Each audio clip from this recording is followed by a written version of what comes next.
अस्सलामुअलैकुम स्टूडेंट्स। आज हम स्टैटिस्टिक्स का टॉपिक स्टैंडर्ड डेविएशन और वेरिएंस सॉल्व करेंगे। इसके लिए सबसे पहले हम अनग्रुप डेटा सॉल्व कर रहे हैं। अनग्रुप डेटा मैं पहले आपको समझा चुका हूँ कि रॉ डेटा को कहते हैं जो विदाउट फ्रीक्वेंसी होता है। अच्छा, अब सवाल यहाँ पर यह है कि स्टैंडर्ड डेविएशन और वेरिएंस होते क्या हैं। तो इसको बेसिकली मेजर्स ऑफ डिस्पर्शन के अंदर लेते हैं। वेरिएंस से स्टैंडर्ड डेविएशन ये शो करता है कि एक एवरेज जो है उसके अंदर किस हद तक डिस्पर्जन हो सकती है। और इसी तरह से वेरिएंस या स्टैंडर्ड डेविएशन जितना छोटा होगा उसका मतलब होता है डाटा उतना स्टेबल है, और ये जितना बड़ा होता जाता है इसका मतलब होता है डाटा स्टेबल नहीं है। अगर हम बार बार अलग अलग सैंपल्स लेके डाटा निकालेंगे तो मीन काफी हद तक वेरी हो सकता है, तो ये इसका मकसद होता है। अब हम अनग्रुप डेटा सॉल्व कर रहे हैं। ये हमारे पास क्वेश्चन है, find variance and standard deviation of the following data. सबसे पहले हमने दो कॉलम बना लिए, एक x जो कि ये नंबर हमारे पास गिवन है और दूसरा x स्क्वायर, यानी कि हम इन तमाम वैल्यूज का स्क्वायर निकालेंगे और दोनों का सम कर लेंगे।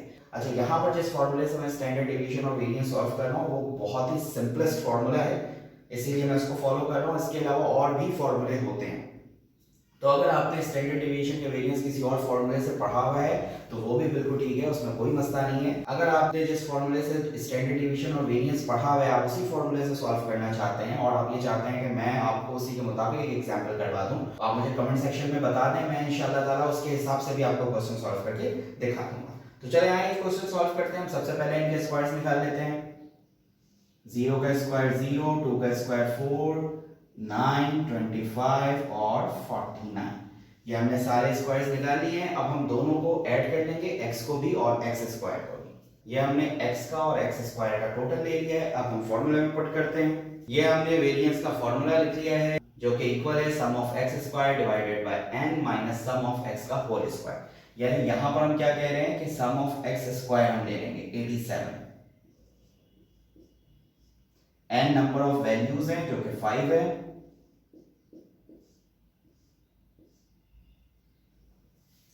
सम ऑफ x हमारे पास 17 है और इसका होल स्क्वायर। ये यहां पर देख लें, ये होल स्क्वायर है तो इसका मतलब पहले हम इन दोनों को डिवाइड करेंगे और जो आंसर आएगा उसका स्क्वायर कर देंगे। तो अब मैं इसको डायरेक्ट सॉल्व करके आपको बता देता हूं। अब ये देख लें, ये हमने इसको 87 को 5 से डिवाइड किया, 17.4 आ गया। 17 को 5 से डिवाइड करने के बाद हमने उसका स्क्वायर ले लिया, 11.56 आ गया। जब हमने इन दोनों को माइनस किया तो 5.84 हमारा आंसर आ गया। अब हम स्टैंडर्ड डेविएशन सॉल्व करेंगे और इसके लिए देखें मैंने भी फॉर्मूला वेरिएंस का ही लिखा हुआ है। स्टैंडर्ड डेविएशन और वेरिएंस का फॉर्मूला सेम होता है, सिर्फ एक फर्क होता है, वेरिएंस में यहाँ स्क्वायर आता है, स्टैंडर्ड डेविएशन में ये स्क्वायर हट जाता है और दूसरी तरफ स्क्वायर रूट लग जाता है। यानी कि जो वेरिएंस का आंसर आया उसका स्क्वायर रूट निकाल लें तो वही आपका स्टैंडर्ड डेविएशन का आंसर हो जाएगा। तो आप अगर चाहें तो ये वैल्यूज सारी इसमें दोबारा रख सकते हैं, दोबारा सारे वही आंसर्स आ जाएंगे, ठीक है। तो हम इसलिए डायरेक्टली सॉल्व कर लेते हैं।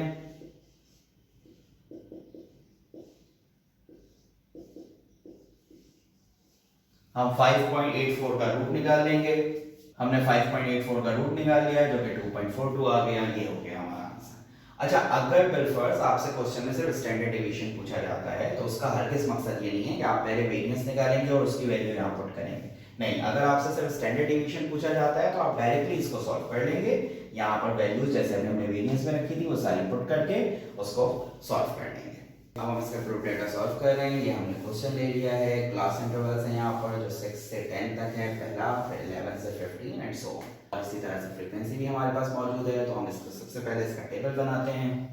अब इस टेबल में हमारे पास क्लास इंटरवल और फ्रीक्वेंसी तो मौजूद है। अब हम x निकालेंगे, x मिड पॉइंट होता है, मैं पहले भी आपको समझा चुका हूँ कि इंटरवल्स की दोनों वैल्यूज को प्लस करके 2 से डिवाइड करते हैं तो x की वैल्यू आ जाती है। अच्छा, अब हम fx निकाल लेंगे, यानी कि f और x को मल्टीप्लाई कर लेंगे, जैसे 8 2 16। अब हम x का स्क्वायर निकाल लेंगे। अब हमें fx स्क्वायर निकालना है। इसका मतलब क्या है fx स्क्वायर का, कि आपने x स्क्वायर की वैल्यू को f से मल्टीप्लाई करवाना है, ठीक है। बाज़ अगर स्टूडेंट्स इसमें गलती कर लेते हैं कि उसका होल स्क्वायर कर लेते हैं, यानी fx की जो वैल्यूज आई हैं इनका स्क्वायर कर देते हैं। ऐसा नहीं है, वहां पर होल स्क्वायर नहीं है, सिर्फ x के ऊपर स्क्वायर है। तो जो x स्क्वायर की वैल्यूज है उसको हमें f से मल्टीप्लाई करवाना है। जैसे हम 64 को 2 से मल्टीप्लाई करवा देंगे, ये 128 हो गया। इसी तरह से बाकी सारे मल्टीप्लाई कर लेते हैं। अब हमें f का, fx का और fx स्क्वायर के टोटल्स चाहिए। ये हमने सम कर लिया है एफ का, एफ एक्स का और एफ एक्स स्क्वायर का। अब हम इसे फॉर्मूले में पुट करेंगे। मैंने सारी चीज़ें रब कर दी हैं, लेकिन जो टोटल मैंने निकाले थे वो मैंने नीचे रखा है ताकि हम फॉर्मूले में पुट करें तो वैल्यूज हमारे सामने रहें। तो सबसे पहले हम वेरिएंस सॉल्व करते हैं। ये हमारे पास वेरिएंस का फॉर्मूला, इसके अंदर हम वैल्यूज पुट करेंगे। सम ऑफ एफ एक्स स्क्वायर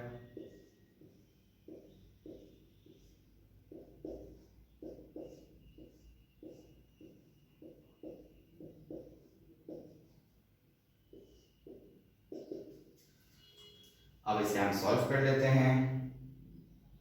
इसे हमने सॉल्व कर लिया है। यहाँ पर ये आंसर आ गया 351.78 और इसको हमने डिवाइड करके फिर स्क्वायर किया तो 324 ही आ गया। अब हम इन दोनों को माइनस कर देंगे और माइनस करके हमारे पास वैल्यू आ गई है 27.78। ये हो गया हमारे वेरिएंस का आंसर। अब हम स्टैंडर्ड डेविएशन फाइंड कर लेते हैं। मैंने अभी आपको बताया था कि स्टैंडर्ड डेविएशन और वेरिएंस के फॉर्मूले सेम होते हैं, सिर्फ स्क्वायर रूट का फर्क होता है। तो ये यहाँ से स्क्वायर हट जाएगा और यहाँ पर हम रूट लगा देंगे। अब सारी वैल्यूज वैसे ही पुट होंगी तो हम डायरेक्ट जो आंसर हमने निकाला था वो यहाँ पर रख देते हैं। ये हमने वेरिएंस का आंसर रूट के अंदर रख दिया और इसका स्क्वायर रूट निकाल लिया तो आंसर आ गया 5.22। आज हमने स्टैंडर्ड डेविएशन और वेरिएंस सीख लिया है। ग्रुप डाटा, अनग्रुप डाटा दोनों हमने सॉल्व कर लिए। मैं उम्मीद करता हूँ कि टॉपिक आपको सही से समझ में आ गया होगा। अगर आपने कुछ क्वेश्चन पूछना है तो आप कमेंट सेक्शन में मुझसे पूछ सकते हैं। आपसे गुजारिश है कि मेरी इस वीडियो को लाइक कर दें और इसे दूसरों के साथ शेयर करें ताकि ज़्यादा से ज़्यादा स्टूडेंट्स इन फ्री क्लासेस का फ़ायदा उठा सकें। बहुत शुक्रिया। अल्लाह हाफ़िज़।